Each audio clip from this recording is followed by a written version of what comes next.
తమను ధిక్కరించి తమపైన తిరుగుబాటు చేసి కొంత పార్టీ ఏర్పాటు చేసుకొని ఆంధ్రప్రదేశ్ లాంటి ఒక పెద్ద రాష్ట్రానికి 175 అసెంబ్లీ నియోజకవర్గాలున్న రాష్ట్రానికి 25 లోక్సభ నియోజకవర్గాలున్న రాష్ట్రానికి జగన్మోహన్ రెడ్డి గారు ముఖ్యమంత్రి కావడం అనే విషయంలో దాదాపు నాకు తెలిసి గడిచిన ఆల్మోస్ట్ 10 ఏళ్లుగా కాంగ్రెస్ పార్టీ చాలా ఆగ్రహంతో ఉన్నట్టుగా కనిపిస్తుంది. కాంగ్రెస్ పార్టీ జగన్మోహన్ రెడ్డి గారి పైన పగ చల్లారడం లేదేమో అని అనిపిస్తుంది.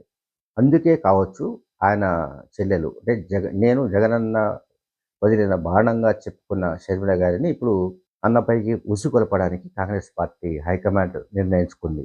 సరే బానే ఉంది. కాంగ్రెస్ పార్టీ ఏ బాణాన్ని వదులుతుంది?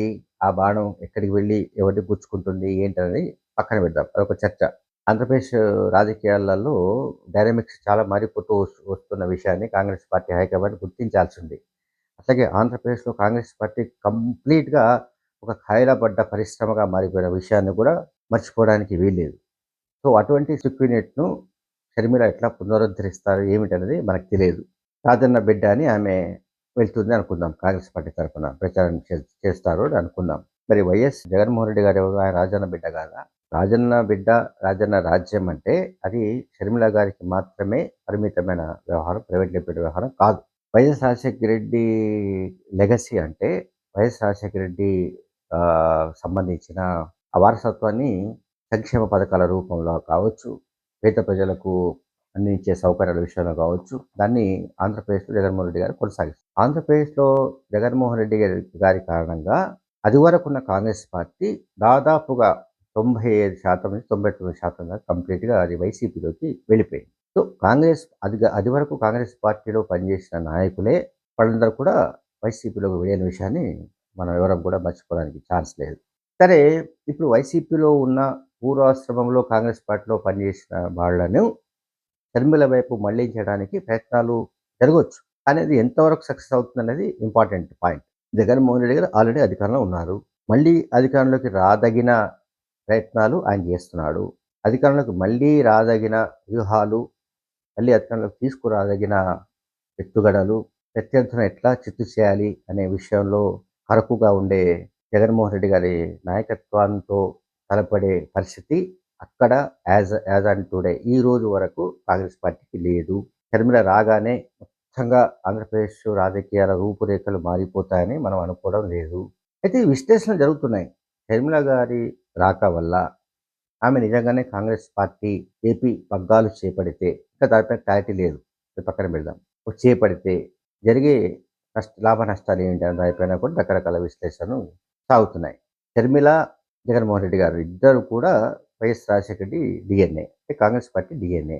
సరే, కాంగ్రెస్ పార్టీ కంప్లీట్‌గా అటువైపు షిఫ్ట్ అయి ఉంది ఆల్రెడీ. ఎటువైపు? వైసీపీ వైపు ఉంది. జగన్మోహన్ రెడ్డి గారితోనే పూర్వాశ్రమంలో ఏదైతే కాంగ్రెస్ పార్టీగా మనకు కనిపించిందో ఉమ్మడి ఆంధ్రప్రదేశ్‌లో, ఆ పార్టీకి సంబంధించిన చాలామంది నాయకులు, కార్యకర్తలు అందరూ కూడా జగన్మోహన్ రెడ్డి గారి వైపు వెళ్ళిపోయారు. ఇప్పుడిక అవశేషంగా ఉన్న వాళ్ళు, అక్కడక్కడ శిథిరాలుగా ఉన్న కొంతమందితో షర్మిల గారు పార్టీని నడిపించాలి.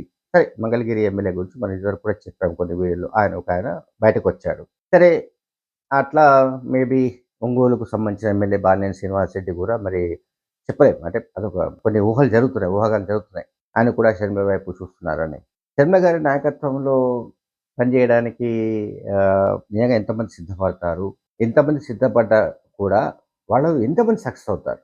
ఇది ఇంపార్టెంట్ పాయింట్ ఇక్కడ. ఇప్పుడు ఒక పార్టీ రాగానే లేదా షర్మిల గారి నాయకత్వ పటిమ, షర్మిల గారి నాయకత్వంలో పార్టీ బాగా పుంజుకుంటుంది, కాంగ్రెస్ పార్టీ పూర్వ వైభవం వస్తుంది అని ఎవరికైనా భ్రమలు ఉంటే వాడు చేరే అవకాశం ఉంది. అటువంటి వాళ్ళు మనకు కాదనడానికి లేదు. కానీ చేరిన తర్వాత వాళ్ళ సక్సెస్ రేట్ ఎంత ఉంటుందనేది చాలా ఇంపార్టెంట్. ఇక్కడ ఇప్పుడు జరుగుతున్న ఫైట్ ఏమిటి? జగన్మోహన్ రెడ్డి గారికి తెలుగుదేశం, జనసేన కూటమికి మధ్య ఒక యుద్ధం జరగబోతుంది. దీంట్లో ఇప్పుడు కాంగ్రెస్ పార్టీ రోల్ ఎట్లా ఉండే ఛాన్సెస్ ఉంటాయి? షర్మిల గారు నేను రాజన్న బిడ్డ, రాజశేఖర రెడ్డి గారి వారసురాలిని అని ఒకవేళ వచ్చినా కూడా, అన్నతో తలపడాలని ఆమె కోరుకున్నప్పటికీ కూడా అది ప్రాక్టికల్‌గా ఎట్లా ఉంటుందనేది సహజంగా ఇప్పుడు కొన్ని విశ్లేషణలు జరుగుతున్నాయి. అలాగే షర్మిల గారి భర్త అనిల్ గారు ఆల్రెడీ ఢిల్లీలో కూర్చొని అక్కడ కాంగ్రెస్ పార్టీ హైకమాండ్‌తో రకరకాల చర్చలు జరుపుతున్నారు. సుదీర్ఘ మంత్రాలు జరుగుతున్నాయి. మనకు అందుతున్న సమాచారం ప్రకారం ఆప్షన్ 1 అంటే వాళ్ళిచ్చింది హైకమాండ్ వాళ్ళిచ్చింది ఏంటంటే, ఒకటి తెలంగాణ లేదా కర్ణాటక నుంచి రాజ్యసభకు పంపించి నామినేటెడ్ పదవి ఇవ్వడం షర్మిల గారికి. ఆప్షన్ 2 ఏంటంటే, కాంగ్రెస్ పార్టీ ఏపీ పగ్గాలు ఇవ్వడంతో పాటు కడప లోక్సభ నుంచి పోటీ చేయాలని వాళ్ళు కోరుతున్నట్టుగా, అంటే వాళ్ళు ప్రతిపాదిస్తున్న అంశాలు ఇవన్నీ ఆప్షన్స్. ఎవరు పోటీ చేయాలి కడప లోక్సభ నుంచి అంటే షర్మిల గారు. ఆప్షన్ 3 వచ్చేవరకు ఏంటంటే, ఆమెకు ఏఐసీసీ ప్రధాన కార్యదర్శిగా బాధ్యతలు ఇచ్చి, పదవినిచ్చి రాజ్యసభకు నామినేట్ చేయడం. అట్లాగే ఆహ్, ఇంకా అటువంటి నామినేటెడ్ పోస్ట్‌ల పైన ఏవో చర్చ జరుగుతోంది. సరే, ఏదేమైనప్పటికీ కూడా గురువారం రోజు అంటే జనవరి 4న ఆమె ఢిల్లీలో ఏఐసీసీ అధ్యక్షుడు మల్లికార్జున్ ఖర్గే, రాహుల్ గాంధీ, ప్రియాంక గాంధీ సమక్షంలో ఆమె కాంగ్రెస్ కండువాను కప్పుకోబోతున్నారు. వైఎస్ఆర్‌టీపీని కాంగ్రెస్ పార్టీలో విలీనం చేయబోతున్నారు. ఇంత బానే ఉంది. ఆంధ్రప్రదేశ్ పార్టీ సారథ్యం ఆమెకివ్వాలన్నది రాహుల్ గాంధీ పట్టుబడుతున్న విషయంగా కూడా మనకు ఢిల్లీ నుంచి సమాచారం అందుతోంది. అందుకు ఆమె సిద్ధంగా లేరు. ఆమె ఏంటంటే, ఏదో రాజ్యసభ సీటు తీసుకొని నడిపించాలి సినిమా అని ఏదో ఆమె అనుకుంటున్నట్టుగా కనిపిస్తుంది. సినిమా అంటే ఆమె రాజకీయాలు నడపాలని అనుకుంటున్నట్టుగా కనిపిస్తుంది తప్ప, సిన్సియర్‌గా, సీరియస్‌గా ఏపీలో అన్నం మీద తలపడి, అన్నతో పోరాడి, అక్కడ ఆల్టర్‌నేటివ్ ఫోర్స్‌గా ఎమర్జ్ కావాలన్న ఆలోచన ఆమెకుందా? లేదా? అనేది మనకు తెలీదు. ఉంటే ఎంతుందో అనేది తెలియదు. అయితే ఇప్పటికిప్పుడు ఎన్నికలు ఇంకొక 2, 3 నెలలు కూడా లేని సమయంలో ఆమె ఆంధ్రప్రదేశ్ కాంగ్రెస్ పార్టీలో ఎటువంటి బాధ్యతలు తీసుకున్నా కూడా ఏపీ రాజకీయాల్లో ఆమె చూపే ప్రభావం చాలా తక్కువ ఉంటుందన్న విశ్లేషణలు కొనసాగుతున్నాయి. అలాగే ఇంకొక ముఖ్యమైన పాయింట్ ఏమిటంటే, 2 తెలుగు రాష్ట్రాల్లో కూడా తాను కాంగ్రెస్ పార్టీ తరఫున పోటీ చేయాలని అనుకుంటున్నట్టుగా ఆమె కొంతమంది మీడియా ప్రతినిధులకు మంగళవారం చెప్పారు. హైదరాబాద్‌లో చెప్పారు. ఆమె ఇంకొక విషయం కూడా చెప్పిందేంటంటే, హైకమాండ్ సరే కడప లోక్సభ నుంచి పోటీ చేయమని ప్రతిపాదిస్తున్నట్టుగా చెబుతూనే, తనకు మాత్రం ఖమ్మం లేదా నల్గొండ 2 సీట్లలో ఒక లోక్సభ సెగ్మెంట్ నుంచి పోటీ చేసే ఆలోచన ఉన్నట్టు ఆమె చెప్తున్నారు. సరే, షర్మిల ఏం ఆలోచిస్తున్నారనేది ఇక్కడ అప్రస్తుతం. కాంగ్రెస్ పార్టీ హైకమాండ్ ఏం డిసైడ్ చేస్తుందనేది ఇంపార్టెంట్ అక్కడ. వాళ్ళు ఏ డిసిషన్ అయితే తీసుకుంటారో, ఆ డిసిషన్ ప్రకారమే ఎవరైనా నడవాల్సింది తప్ప, షర్మిల గారు కోరుకొని నేను నల్గొండ నుంచి పోటీ చేస్తానని, ఖమ్మం నుంచి పోటీ చేస్తానని, అక్కడి నుంచి పోటీ చేస్తానని అంటే కాంగ్రెస్ పార్టీ హైకమాండ్ ఒప్పుకునే రకం కాదు. కాంగ్రెస్ పార్టీ ఒక డిసిషన్ తీసుకున్న తర్వాత ఇదంతా జరుగుతున్నట్టే మనకు అర్థమవుతుంది. ఈ ప్రాసెస్ అంతా. దీని వెనుక చాలామంది పనిచేస్తున్నారు. జగన్మోహన్ రెడ్డి గారంటే గిట్టని వాళ్ళు ఎవరెవరైతే ఉన్నారో, వాళ్ళందరూ రకరకాలుగా పనిచేస్తున్నారు. అందులో ఈ మధ్య కాలంలో కేవీపీ రామచంద్రరావు పేరు కూడా వచ్చింది. ఇంకా చాలామంది పేర్లు వస్తున్నాయి.